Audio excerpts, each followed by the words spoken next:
கர்த்தருக்கு ஸ்தோத்திரம். ஒரு சின்ன ஜெபம். ஸ்தோத்திரம் ஆண்டவரே, இந்த காலை வேளையிலே உம்மை துதிக்கிறோம் ராஜா. நேற்றும் இன்றும் என்றும் மாறாதவரே, உமக்கு ஸ்தோத்திரம் ஆண்டவரே. இந்த 21 நாட்கள் உபவாச கூட்டத்தில் இதுவரை பேசிய இனியும் பேச இருக்கும் சகோதர சகோதரிகளின் அழகான பேச்சியையும் அருமையான சாட்சியையும் கேட்கும்படி செய்திருக்கிறீர். உமக்கு நன்றி ராஜா. ஆண்டவரே, அவர்கள் வாயிலிருந்து புறப்பட்ட வார்த்தைகளில் நீர் கலந்து எங்களுக்கு ஆசீர்வாதமாய் விளங்கினீர். உமக்கு கோடான கொடி நன்றி ராஜா. ஆண்டவரே, இதோ இன்று காலை 2 பிள்ளைகள் ஞானஸ்தானம் பெற்றிருக்கிறார்கள். அவர்களையும் ஆசீர்வதித்து வழிநடத்தும் ராஜா. கர்த்தாவே, இந்த 12 மாதங்களாக எங்களோடு கூட இருந்து எங்களை கண்மணி போல் பாதுகாத்து வழிநடத்தி வந்திருக்கிறீர். உமக்கு கோடான கொடி நன்றி ராஜா. இதோ ஆண்டவரே, புதிய ஆண்டுக்குள் பிரவேசிக்க எங்களை அழைத்து செல்கிறீர். இந்த புதிய ஆண்டை ஆசீர்வாதமாக மாற்றும் ஆண்டவரே. கர்த்தாவே, புதிய ஆண்டுக்குள் புதிய ஆத்துமாக்களை கொண்டு வந்து எங்கள் ஆலயத்தை நிரப்பும். இதோ துதி கன மகிமை உமக்கு ஒருவருக்கே செலுத்துகிறேன். இயேசுவின் நாமத்தின் நல்ல ஜெபம் கேளு பிதாவே, ஆமீன். கடந்த வியாழக்கிழமை பார்த்திங்கன்னா எங்கள் வீட்டில் கேட்டாங்க, ஏங்க இதுவரை உபவாச கூட்டத்தில் எத்தனையோ பேர் பேசியிருக்காங்க, நீங்கள் சரி வர கலந்துக்கல, இன்றைக்கி நான் பேச போகிறேன், வருவீங்களான்னு கேட்டாங்க. அதுக்கு நான் சொன்னேன், நான் பேசுகிற அன்றைக்கே வருவேனான்றது எனக்கு தெரியல, ஏன்னா அந்த அளவுக்கு நல்லா பேசுகிறீங்க எல்லாருமே அப்படின்னு சொல்லியிருந்தேன். இப்போ பார்த்தீங்கன்னாக்கா சகைன்னு ஒரு ஆள் உங்களுக்கு எல்லாருக்குமே தெரிஞ்சிருக்கும். இலோக்கால அவர் என்ன பண்ணாருனாக்கா, அவராக போய் தான் ஆண்டவரை பார்த்து மாட்டிக்குவார். அதாவது திரளான ஜனங்கள் ஆண்டவரை பார்க்க போகும்போது அவர் யார், எப்படியாப்பட்டவர், அவர் போய் நம்மளும் பார்த்தா என்னான்னு சொல்லி அவராக போய் தான் ஆண்டவர்கிட்ட மாட்டிக்குவார். அந்த மாதிரி இந்த 21 நாட்கள் உபவாச கூட்டத்தில் எத்தனையோ பேர் பேசுகிறாங்களே, நம்மளும் பேசலாம் என்னான்னு சொல்லி நானாக வந்து தான் ஐயா கிட்ட மாட்டிக்கிட்டேன்னு நினைக்கிறேன். ஏன்னா இவ்வளோ திரளான ஜனங்களை பார்க்கும்போது நான் பேச வந்ததையே மறந்துடுவோம் பழகுது. ஓகே, நம்ம சப்ஜெக்டின் தலைப்பு என்னன்னா பாவம். இந்த பாவங்கள் நிறைந்த பூமியில் நாம் வாழ்ந்து கொண்டு இருக்கிறோம். ஏதோ ஒரு வகையில், ஏதோ ஒரு சுச்சுவேஷனில், ஏதோ ஒரு காரணத்துக்கோசரம் எல்லாருமே பாவம் செய்துகிறார்களே நம்ம திகழ்கிறோம். நம்ம ஆண்டவராகிய ஒருவர் இயேசு கிறிஸ்து ஒருவரை தவிர நம்ம அனைவருமே இந்த பூமியில் பாவம் ஏதோ ஒரு சூழ்நிலை செய்து கொண்டு தான் இருக்கிறோம். நம்ம ஆண்டவராகிய இயேசு கிறிஸ்து நம் பாவங்களை மன்னிக்கவும் நம்ம ரட்சிக்கவும் இந்த பூமியில் தேவகுமாரனாக பிறந்தார். மேத்யூ 1:21 வாசிங்க.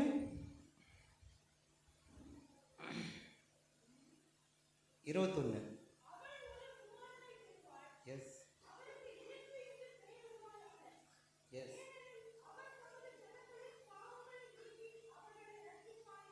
ஓகே.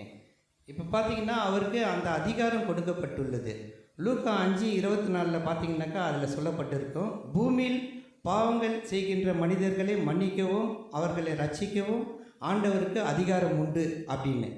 இப்படி தான் என்னுடைய நண்பர் ஒருத்தர் என்கிட்ட கேட்டார், பிரதர் ஆண்டவர்ன்றீங்க, அவர் வந்து நம்மளுடைய பாவங்களை மன்னிக்கவும் நம்மளை ரட்சிக்கவும் இந்த பூமியில் பிறந்தார், அவருக்கு அதிகாரம் கொடுக்கப்பட்டுள்ளது அப்படின்னு சொல்கிறீங்க. அப்போ ஏன் அந்த ஆண்டவரையே ஒருவன் தண்டித்திருக்கிறான், சிலுவையில் அறிந்திருக்கிறான், அவருடைய ஜீவனை போக்கியிருக்கிறான் அப்படின்னு என்கிட்ட கேள்வி கேட்டார். இந்த கேள்வி ஆண்டவரை பற்றி தெரியாத ஆளுங்களுக்கும் இது எழும்பக்கூடியது தான். எனக்கும் இந்த மாதிரி எழும்புச்சு. அவர் தான் ஆண்டவராச்சு, அவர் வந்து எவ்வளோ அதிசயங்களை செய்திருக்கிறார், எத்தனையோ அற்புதங்களை செய்திருக்கிறார். கடலை 2ஆக கழிச்சிருக்கிறார், காற்றை நிறுத்தியிருக்கிறார், மரித்தோரை எழுப்பியிருக்கிறார், தண்ணீரை திராட்சை ரசமாக மாற்றியிருக்கிறார். அவர் ஏன் மனிதர் கையில் இருந்து துன்பப்பட வேண்டும்? மனிதனுக்கு இந்த மாதிரி கேட்டார் அவர். அந்த மனிதன் அவரே தண்டிக்கக்கூடிய அதிகாரம் மனிதனுக்கு யார் கொடுத்தது அப்படின்னு அந்த கேள்வி எல்லாருக்கிட்டையும் என்ன மாதிரி இருக்கிற ஆளுங்களுக்கு எழுப்பிச்சு. எனக்கும் அந்த மாதிரி எழுப்பிச்சு. இவர் நினைத்திருந்தால் அந்த தண்டனையிலிருந்து விடுபட்டு இருக்கலாமே, அந்த சிலுவையில் அறியாமல் அந்த அறியப்பட்ட மனிதன் பிலாந்தியா சிலுவையில் தொங்க வச்சிருக்கலாமே, இவர் இவ்வளோ அற்புதங்கள் செய்தவர் எதுக்கு இவ்வளோ தண்டனை அனுபவிக்கணும் அப்படின்னு. ஆனால் இப்போ பார்த்தீங்கன்னாக்கா அவர் இந்த தண்டனையை அனுபவித்து நம்மளுடைய பாவங்களுக்கும் நம்மளுடைய மீறுதலுக்கும் நம்மளுடைய அக்கிரமங்களுக்கும் அனைத்தையும் சேர்த்து இந்த சூழ்நிலையை கொண்டு வந்து அவர் இந்த பாவத்தை அடையவில்லை என்றால் அவரை இந்த உலகத்தில் உள்ள மனிதர்கள் யாருமே இயேசு கிறிஸ்து அப்படின்னா தெரிஞ்சிருக்கவே முடியாது. ஏன்னா இந்த சூழ்நிலையை அவர் தான் கொண்டு வந்தார். அவர் ஆண்டவரை தண்டிக்கவும் ஆண்டவருடைய ஜீவனை போக்கவும் எந்த மனிதருக்கும் அதிகாரம் கொடுக்கப்பட்டவில்லை. யோவான் இதுக்கு ஆன்சர் பார்த்தீங்கன்னாக்கா யோவான் 10:17-18 வாசிங்க.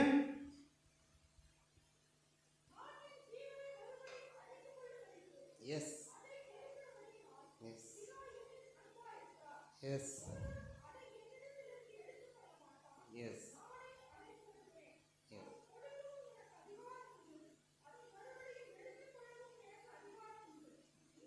எஸ் எஸ் ஆண்டவருடைய ஜீவனை எடுக்கிறதுக்கு எந்த மனிதனுக்கும் அதிகாரம் கொடுக்கப்படவில்லை. ஆண்டவர் ஜீவனோடு இருக்கணும் என்றாலும் அது அவர் தான் முடிவு பண்ணணும். ஆண்டவர் ஜீவனை விட வேண்டும் என்றாலும் அதுவும் அவர் தான் முடிவு பண்ணணும். மீண்டும் ஜீவனை பெற வேண்டும் என்றாலும் அதுவும் அவர் தான் முடிவு பண்ணணும். இது ஆண்டவருக்கு கொடுக்கப்பட்டுள்ள அதிகாரம். இந்த அதிகாரத்தில் இந்த மாதிரி இருக்க வச்சு தான் ஆண்டவர் இன்றைக்கி உலகம் முழுவதும் நம்ம இரட்சகராக இருக்கிறார். கர்த்தர் அவர் கடைசியாக கூறின வார்த்தை கூட பார்த்திங்கனாக்கா என்னென்னா, அவர் சிலுவையில் அரைஞ்சி கடைசியான வார்த்தைகளை சத்தமாக கூப்பிட்டு, பிதாவே ஏன் என்னை கைவிட்டீர் அப்படின்னு சொல்லிட்டு அவருடைய ஜீவனை விட்டார் என்று தான் இருக்கும், எடுத்தார்னு இருக்காது. மேத்யூ 27:50 அதான் சொல்லப்பட்டு இருக்கோம். ஓகே, இப்போ பார்த்தீங்கன்னா ஆண்டவர் சொல்வது என்னவென்றால், எனக்கு விரோதமாய் பாவம் செய்கிறவர்கள் மரணத்தை விரும்புகிறவர்களாக இருக்கிறார்கள். நீதிமொழிகள் 8:36 வாசிங்க.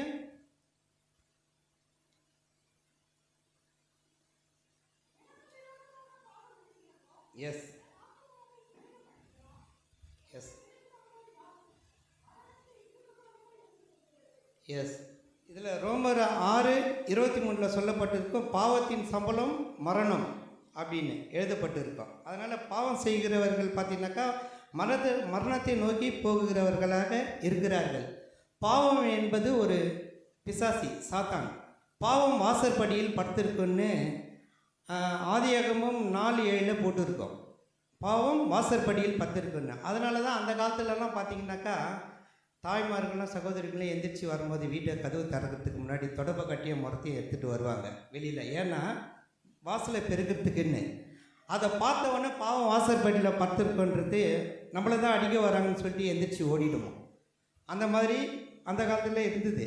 பாவம் என்பது பிசாசி, அவன் யாரையும் விட்டு வைப்பதில்லை. ஒரு முறை நம் ஆண்டவராகி இயேசுவையே பாவம் செய்ய தூண்டியவன் தான் அந்த பிசாசி. லூக்கா 4:5-8 வரைக்கும் வாசிங்க. லூக்கா 4:5-8.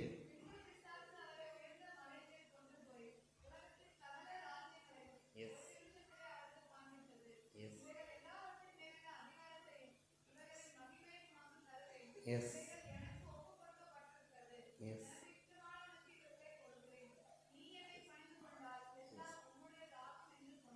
Yes. Yes. எஸ் எஸ் போதும் போதும். அப்போது ஆண்டவராகி இயேசுவையே அந்த பிசாசி பாவம் என்பதை சோதித்து பார்த்துருக்கிறான். இதே என்கிட்ட கேட்டுருந்தா கூட உனக்கு எல்லாத்தையும் தர பொண்ணு பொருளானா நான் ஒரு நாள் ஃபுல்லாக காலடியில் படுத்துட்டு இருப்பேன். ஆனால் நம்ம ஆண்டவராகிய இயேசு பார்த்திங்கனாக்கா எந்த மாதிரி பதில் சொல்லியிருக்காங்க, அப்பால போ பிசாசியே அப்படின்ட்டு. இப்போ நம்ம ஐயா கூட பார்த்திங்கனாக்கா பிரசங்கம் பண்ணும்போது நல்லதையும் சொல்கிறாரு, அதே நேரத்தில் கெட்டதையும் சொல்கிறாரு, பாவத்தையும் சொல்கிறாரு. கடைசியில் ஏற்றுக்கிறது நம்ம தான். பாவம் செய்யலாமல் நல்லது எடுத்துக்கிறதும் கெட்டது எடுத்துக்கிறதும். இப்படி தான் ஒரு ஊழியக்காரர் வெளியூர்லாம் போய் ஊழியம் பண்ணக்கூடியவர். அவர் கூட 3 சீடர்கள், அதாவது 3 பேர் கூட போவாங்க. ஒரு ஊருக்கு பிரசங்கம் பண்ண போகும்போது ஒருத்தன் கேட்குறான் அந்த ஐயா கிட்ட, ஐயா நீங்கள் நல்லதையும் சொல்கிறீங்க கெட்டதையும் சொல்கிறீங்க, கடைசியில் நல்லது மட்டுமே ஏற்றுக்கணுன்றீங்க, ஏன் பாவமும் நீங்கள் தானே சொல்கிறீங்க, ஏன் அதை செய்யக்கூடாதுன்னு கேட்டான். அப்பா அந்த ஐயா எதுவுமே பதில் சொல்லலை. அவனுக்கு. அன்று மாலை அங்கே பிரசங்கம் பண்ணோம். மாலை இவங்க கிளம்புறதுக்கு முன்னாடி ரூமில் இருந்து பால் குடிக்கிறது வழக்கம் எல்லாருமே. அப்போ எல்லோரும் அந்த ஐயா கூப்பிட்டு அந்த பணிவிடை செய்கிற ஆளுக்கிட்ட சொன்னார், எல்லாருக்கும் பால் கொடு, அந்த ஒருவனுக்கு மட்டும் சாணியை கரைச்சி கொடுங்க அப்படின்னு சொல்லிட்டாரு. அப்போ என்ன பண்ணால் அந்த மனிதனுக்கு அந்த ரொம்ப கோபம் வந்துச்சு. அவன் நேராக வந்து என்ன பண்ணிட்டான், ஐயா கிட்ட அந்த சாணி டம்ளரோடு எடுத்துன்னு வந்து கேட்டான், ஐயா எல்லோரும் பால் குடிக்கிறாங்க, எனக்கு மட்டும் சாணி கொடுத்துருக்கீங்களே, இது என்ன நியாயம்னு. அப்போ வந்து அந்த ஐயா சொல்கிறாரு, நீ காலையில் வரும்போது ஒரு கேள்வி கேட்டல, நல்லதையும் நீங்கள் தான் சொல்கிறீங்க, கெட்டதையும் நீங்கள் தான் சொல்கிறீங்க, அப்போ பாவத்தை மட்டும் ஏன் செய்யக்கூடாதுன்னு சொல்கிறீங்கள? பாலையும் பசு தான் கொடுத்தது, இந்த சாணியும் பசு தான் கொடுத்தது, நல்லதெல்லாம் நாங்கள் எடுத்துக்கணும்பா, இது கெட்டது கேட்டல, அதுக்கு தான் இது நீ குடினாராம். அப்போது நல்லது, ஆஹா நல்லா விளக்கம் கொடுத்துருக்காரு, நல்லதே தான் எடுத்துக்கணும் நம்மன்னு சொல்லிவிட்டு அவன் அதுக்கப்புறம் ஓகே அப்படின்னு சொல்லிட்டு இருந்தான். ஒருவேளை ஐயா கடந்த வாரம் பார்த்தீங்கன்னாக்கா ஒரு பிரசங்கம் பண்ணும்போது ஒரு வேளைங்கிற ஒரு தலைப்பு வந்து எடுத்திருப்பார். அப்போது நீங்கள்லாம் கேட்கலாம், ஏன் நம்ம ஆண்டவர் வந்து பாவத்தின் பக்கத்தில் ஏன் நின்னார் அப்படின்னு. எங்கே நின்னார் பாவத்தின் பக்கத்தில்? ஒரு பெண்மணி தவறு செய்து விட்டால் அந்த பெண்மணியை அந்த ஊர் வழக்கப்படி கல்லால் எறிந்து கொல்ல வேண்டும். அப்போ அந்த கல்லால் எறிந்து கொல்ல வேண்டியும் போது ஆண்டவரிடத்தில் நடுவில் நிறுத்தி, ஆண்டவரே நீங்கள் பாவம் செய்யக்கூடாது என்று சொல்லியிருக்கிறீர்கள், இந்த பெண்மணி தவறு செய்துவிட்டால் நாங்கள் கல்லால் எறிந்து கொள்ள வேண்டும், நீங்கள் என்ன சொல்கிறீங்கன்னா ஆண்டவர்கிட்டயே அந்த மனிதர்கள் கேள்வி கேட்டாங்க. அதுக்கு ஆண்டவர் ஒரு வேளை ஐயா சொன்ன தலைப்பு மாதிரி ஒரு வேளை இந்த மாதிரி ஆன்சர் சொல்லியிருந்தா, ஆமாம் அந்த பெண்ணை வந்து பாவம் செஞ்சிட்டாங்க, அவளை நீங்கள் எல்லாரும் கல்லால் எறிந்து கொன்னுடலாம் அப்படின்னு சொல்லியிருந்தா அத்தனை பேரையும் பாவம் செய்ய தூண்டியவராக ஆயிருப்பார். ஒருவேளை இந்த மாதிரி அவர் ஆன்சர் சொல்லியிருந்தா, இந்த பெண்மணி தெரியாமல் பாவம் செய்து விட்டால் இவளை மன்னித்து விட்டு விடலாம் அப்படின்னு சொல்லியிருந்தார்னா அந்த பெண்மணி பக்கத்தில் பாவம் செய்தவங்க பக்கத்தில் நிற்கிற மாதிரி ஆயிட்டு இருக்கும். ஆனால் இந்த ரெண்டு பதிலுமே ஆண்டவர் சொல்லாமல் எவ்வளோ ஒரு அற்புதமான ஒரு பதிலையும், எவ்வளோ ஒரு அதிசயமான ஒரு பதிலையும், எவ்வளோ ஒரு வல்லமையான ஒரு பதிலையும் அங்கே அவர் சொல்லியிருப்பார். அந்த பதிலை வாசிங்க, யோவான் 8:6-9 வரைக்கும் வாசிங்க.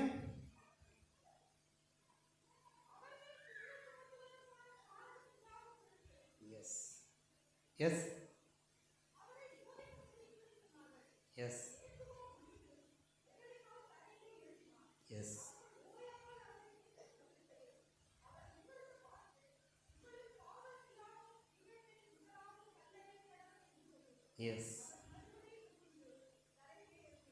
எஸ்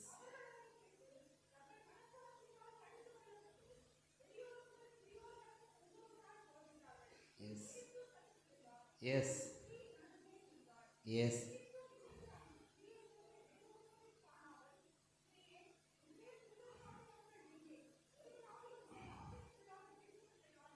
எஸ் போதும் போதும் போதும் போதும். கடைசியில் அதில் பார்த்தீங்கன்னாக்கா 11 சொல்லியிருப்பார், நீ இனி பாவம் செய்யாத போ அப்படின்னு. நம்ம எல்லாருக்கும் ஒன்று கேட்குற, முதல் பாவம் அப்படின்னு என்ன நடந்தது, எப்படி ஏற்பட்டதுன்றது தெரியுமா? நான் சொல்கிறேன். ஒரு மனுஷன் சதா ஆண்டவரை நோக்கி ஜெபம் பண்ணிகிட்டே இருக்கான். ஒரு நாள் ஆண்டவரே ரொம்ப டிஸ்டர்ப் ஆகிட்டு, இவனுக்கு என்ன தான் பிரச்சனை போய் கேட்கலான்னு சொல்லிட்டு வந்தார். அப்போ ஒரு ஒளி மாதிரி காட்சி அளித்து, ஏன்னா நான் ஆண்டவரை நேராக பார்க்க முடியாது, ஒளி மாதிரி காட்சி அளித்து, மனே நீ உனக்கு என்ன வேணும் சொல்லுப்பா, நீ என்ன இந்த மாதிரி டெய்லி ஜெபம் பண்ணிகிட்டே இருப்பீங்க அப்படின்னு. அப்போ ஆண்டவர் பார்த்தவொன்னே அவனுக்கு திக்குமுக்காயிட்டு என்ன கேட்குறதுன்னே தெரியல. ஏதோ ஒன்று கேட்கணுமென்றதுக்கோசரம், ஆண்டவரே இந்தியாவிலேருந்து இஸ்ரேவேலுக்கு போனோன்னா கடலில் வழிபாதை இருக்குது, கப்பலில் போயிடுவாங்க பெரிய பணக்காரலாம், ஆகாயத்துலேயும் வழிபாதை இருக்குது, ஏரோப்ளேனில் போயிடுவாங்க ரொம்ப பெரிய ஆளுங்கள்லாம். என்ன மாதிரி ஏழைங்கள்லாம் இந்தியாவிலேருந்து இஸ்ரேவேல் நீங்கள் வாழ்ந்த ஊரை போய் பார்க்கணுன்னாக்கா ரோடு இல்லை, தர வழிபாதை இல்லை, அதை போட்டு தர முடியுமான்னு கேட்டான். அப்போ ஆண்டவர் சொன்னாராம், அது இப்போதைக்கு சாத்தியம் இல்லைப்பா, போட்டாலாம் கடல் தாண்டி, கடலெல்லாம் பில்லர் போடணும், மலைகள்லாம் தாண்டி தான் ரோடு போகணும், அதனால் வந்து இப்போதைக்கு சாத்தியம் இல்லாது, அதை அப்படி போட்டு கொடுத்தாலும் அதை பார்க்குறதுக்கு நீ ஆயுசு காலம் உனக்கு முடிஞ்சிடும், உன்னால் பார்க்க முடியாது, வேறு ஏதாச்சும் கேளு. சரி ஆண்டவரே, அட்லீஸ்ட் எனக்கு இந்த கோரிக்கையாவது நிறைவேற்றுறீங்களா பாருங்கள் அப்படின்னு சொல்லி சதா என்னுடைய அம்மாவும் என்னுடைய மனைவியும் நான் ஸ்டாப்பாக பேசியே என்னை சாகடிக்கிறாங்க. அவங்களுடைய வாயாச்சும் கொஞ்சோண்டு மூட முடியுமா அப்படின்னு கேட்டான். அதுக்கு ஆண்டவர் சொன்னார், மகனே நீ முதல்ல ஒன்று கேட்டல்ல, இந்தியா டு இஸ்ரேவேலுக்கு ரோடு, அது சிங்கிள் ரோடு வேணுமா இல்லைன்னா டபுள் ரோடாக வேணுமான்னு கேட்டாராம். அப்போ இவன் மனசு என்ன பண்ணால், அச்சச்சோ ஆண்டவரே, என் பேச்சு தான் எங்கள் அம்மாவும் என்னுடைய மனைவியும் கேட்க மாட்டான்னாங்கன்னா படைச்ச உங்கள் பேச்சு கூடவா கேட்க மாட்டாங்க அப்படின்னு கேட்டானா. அதுக்கு ஆண்டவர் சொன்னாராம், நீ சிந்திச்சுட்டு என்னை அந்த காலத்திலேயே என்னுடைய பேச்சை கேட்கல, இப்போவா கேட்க போகிறாங்க, சிந்திச்சு என்னை கூப்பிடுப்பான்னு சொல்லிட்டு மறைச்சிட்டாரு. அந்த காலத்துலேயே ஆண்டவர் பேச்சை கேட்கலையா, என்ன கேட்கல? ஓஹோ, அவன் யோசித்து முடிவு பண்ணிட்டான், இந்த கனியை புசிக்க வேணான்னு ஆண்டவர் சொன்னார், அந்த கனியை அவங்க புசிச்சாங்கல்ல, முதல் பாவம் அவங்க பண்ணாங்கல்ல, அதை தான் லாஜிக்காக சொல்லிட்டு போகிறாரா. இதில் யோவாள் அந்த கனியை அவங்க மட்டும் புசிக்காமல் அவங்க புருஷனையும் அவங்க ஹஸ்பண்டையும் கோத்து விட்டாங்க, நீயும் இந்த கனியில் பாதி சாப்பிட்டு பாவத்தில் நீயும் பங்கு பெறு அப்படின்னு சொல்லி அவங்களையும் அவரையும் கூட ஜெயின் பண்ணிட்டாங்க. இதுதான் ஃபஸ்ட்டு பாவம். இந்த பாவத்தின் நிமித்தம் தான் தாய்மார்களும் சகோதரிகளும் கர்ப்ப வேதனையை அனுபவிக்கிறதும். ஜென்ஸ் பார்த்தீங்கன்னா, அதாவது ஹஸ்பண்ட் பாவத்தில் பங்கு எடுத்தார்ல, அவர் பார்த்தீங்கன்னாக்கா அவர் உயிரோடு இருக்கிற காலம் வரைக்கும் வேறு சிந்தி தான் அவர் உழைச்சி சாப்பிட்ணும். நான் ஒன்றா சொல்லிக்கலாம், நான் ஐடியில் வேலை பண்ணுறேன், நான் போகிற இடம் ஏசி, போகிற காரு ஏசி, வீடு ஏசி, நான் இப்போ பேசிகிட்டு இருக்கிற ஆலய கூட ஏசி அப்படின்னு. ஆனால் டோல்கேட்லேயும் டிராஃபிக்லேயும் மாட்டினா தான் தெரியும் வேர்த்து விறுவிறுத்து இருக்கிறது, அது அவங்களுக்கு தான் தெரியும். இதில் பாவம் செய்கிறதுல எல்லாருமே விதிவிலக்கு கிடையாது. அவர் கூடவே இருந்த சீடர்கள் கூட எவ்வளோ பாவம் செய்திருக்கிறாங்களே. இதில் பார்த்தீங்கன்னாக்கா யூதாஸ் 30 காசு ஆண்டவரையே காட்டி கொடுத்து கடைசியில் என்ன பண்ணான், ஐயோ பரிசுத்தமான ரத்தத்தை நான் பாவம் செஞ்சுட்டேனே, காட்டி கொடுத்துட்டேன்னு நாண்டுக்கிட்டு. மேத்யூ 27:4-5 வாசிங்க.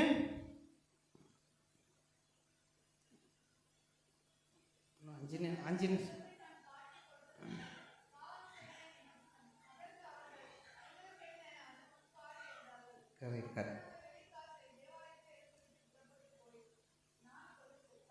கரெக்ட். அதே மாதிரி பார்த்தீங்கன்னா பேதுருவும் பாவம் செய்திருப்பார்.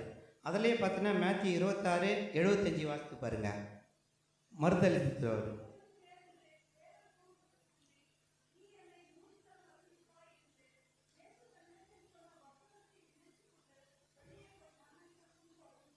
எஸ் அதே மாதிரி பார்த்தீங்கன்னா தோமோ, அவர் தான் அதிகமாக பாவம் பண்ணவர்னு நினைக்கிறேன். ஏன்னா ஆண்டவர் மரித்து உயிரோடு எங்கள் கூட வந்தார், எங்களை எல்லாரையும் பார்த்துட்டு போனார்னா அப்போ அவன் அங்கே இல்லை, இருந்தாலும் நம்பலை, ஆண்டவரை விசுவாசிக்கலை. அவன் என்ன சொன்னான்னா, ஆண்டவர் கையில் ஓட்டை இருக்குதா, ஆணி அடிச்சுது, அதில் நான் விரல வச்சு பார்த்தா தான் நான் நம்புவேன், நான் விசுவாசிப்பேன் அப்படின்னு சொன்னால்தான் தான். இத்தனைக்கும் ஆண்டவர் அதிசயங்கள் செய்யும் போது இந்த 12 சீடர்களும் அவரோடு கூட இருந்தவர்கள் தான். யோவான் 20:24-29 வாசிங்க.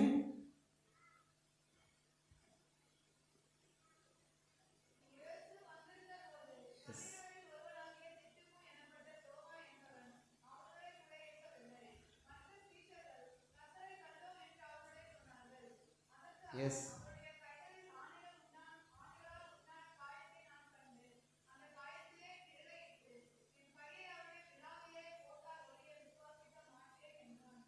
எஸ்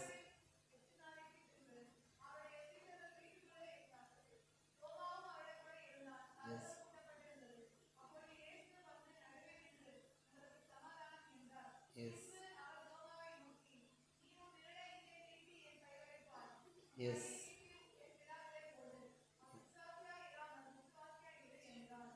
எஸ் எஸ் ஆண்டவர் அநேகருடைய பாவத்தையும் அவரே சுமந்து அவரே தண்டிக்கப்பட்டார். ஏசாயா 53:5 வாசிங்க.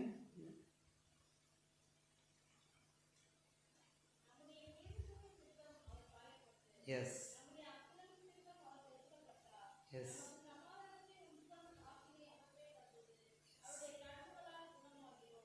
எஸ் எஸ் எஸ் இப்போ நீங்கள் எல்லாருமே கேட்கலாம், பிரதர் நம்ம எல்லாருமே ஏதோ ஒரு வகையில் பாவம் பண்ணியிருக்கிறோம், அப்போ பரலோக ராஜ்யத்துக்கு பாவம் பண்ணுங்க பிரவேசிக்க முடியாது போக முடியாதுன்றீங்க, அப்போ நம்மலாம் போகிறதுக்கு சான்ஸ் இருக்குதானே? கண்டிப்பாக இருக்குது. எப்படி இருக்குதுனாக்கா, சிறு பிள்ளையை போல மனம் மாறினா கண்டிப்பாக ஆண்டவருடைய பரலோக ராஜ்யத்தில் நம்மெல்லாம் பிரவேசிக்க வாய்ப்புள்ளது. பாவம் சிறு பிள்ளைகளுக்கு தான் பாவம் என்ன தெரியாது, இது ரிவெஞ்ச் என்ன தெரியாது, இது தப்பு கரெக்டு எதுவுமே தெரியாது. அந்த மாதிரி இருக்கிறப்போ நம்ம பரலோக ராஜ்யத்தில் பிரவேசிக்க முடியும். மேத்யூ 18:3-4 மட்டும் வாசிங்க.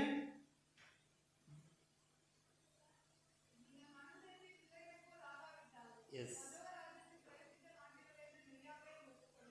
எஸ்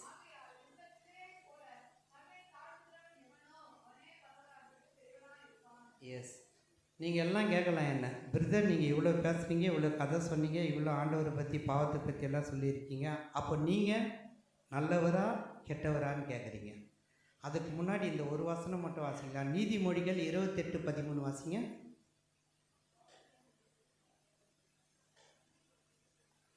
எங்க சிஸ்டர் பொறுமையாக கேட்குது, ஜோரா வாசிங்க சத்தமாக. யாருக்குங்க? Yes yes. ஆமாம், இந்த வசனம் யாருக்குன்னா எனக்கு தான் இந்த வசனங்க. ஏன்னா நானும் அநேக பாவங்களை செய்த பாவியாகவே தெரிந்து கொண்டிருந்தேன். என்னையும் கர்த்தர் கண்டார், சேற்றிலிருந்து தூக்கி எடுத்தார். என் பாவங்களுக்காக கர்த்தரிடத்தில் நான் மன்னிப்பு கேட்டிருக்கிறேன். எப்படி கேட்டிருக்கிறேன்னா, நான் செய்த பாவங்கள் கொஞ்சம் அல்லவே,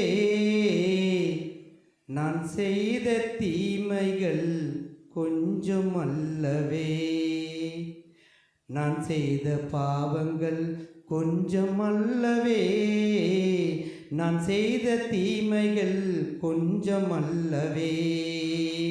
ஒப்பு கொடுத்தேன் உன்னிடத்திலே, கண்ணீர் வடித்தேன் நான் உன்னிடத்திலே. ஒப்பு கொடுத்தேன் உன்னிடத்திலே, கண்ணீர் வடித்தேன் நான் உன்னிடத்திலே. நீர் சிந்திய ரத்தத்தினால் தூய்மையாகினேன், நீர் பட்ட காயத்தினால் குணமாகினேன். நீர் சிந்திய ரத்தத்தினால் தூய்மையாகினேன், நீர் பட்ட காயத்தினால் குணமாகினேன். மன்னிக்கும் தேவனே, நீதி சொல்லும் ராஜனே, மன்னிக்கும் தேவனே, நீதி சொல்லும் ராஜனே, இனிமேலும் உன்னை விட மாட்டேன். என் இசையா, இனிமேலும் உன்னை விட மாட்டேன். இந்த பாவி நான் இனிமேலும் உன்னை விட மாட்டேன். இந்த மாதிரி நானும் ஆண்டவர்களிடத்தில் நான் செஞ்ச பாவங்களுக்கெல்லாம் பாவ மன்னிப்பு கேட்டிருக்கிறேன். ஆனால் ஒருவேளை நான் செய்த பாவத்துக்கு தான் ஆண்டவரையே அழ வச்சிருக்கிறனோ, இல்லை நான் செஞ்ச அநியாயத்துக்கு தான் கர்த்தரையே கலங்க வைத்திருக்கிறனோ. ஏன்னா கர்த்தரே ஒரு சில நேரங்களில் இந்த மனிதர்களை ஏன் படைத்தோம், அதாவது பாவம் முன்னாடி வந்து தான் மனிதர்கள் முன்னாடி வந்தாங்களான்னு கேட்டால், மனிதர்கள் பிறந்ததுக்கு அப்புறம் தான் பாவம், அவர்களால் தான் நிறைய பாவங்கள்லாம் ஏற்பட்டது. இதில் கடைசியாக இந்த வசனத்தை வாசி முடிக்கிறேன். கர்த்தரையே நம்ம கலங்க வச்சிருக்கிறோம், இந்த மனிதர்களை ஏன் நம்ம படைத்தோம் அப்படிங்கிறது ஆதியாகமம் 6:6 வாசிங்க. Yes yes yes. அவரையே வந்து, ஏன்னா நம்ம இந்த பாவங்கள் நிறைந்த பூமியில் வாழ்ந்து கொண்டு இருக்கிறோம். பாவம் முடிந்த அளவுக்கு செய்யாதபடியும் கர்த்தரை நேசித்து கர்த்தருடைய வழியில் செல்லவும் எனக்கு வாய்ப்பளித்த ஐயாவுக்கும் ஆண்டவருக்கும் நன்றி சொல்லிக்கிறேன். நன்றி, வணக்கம்.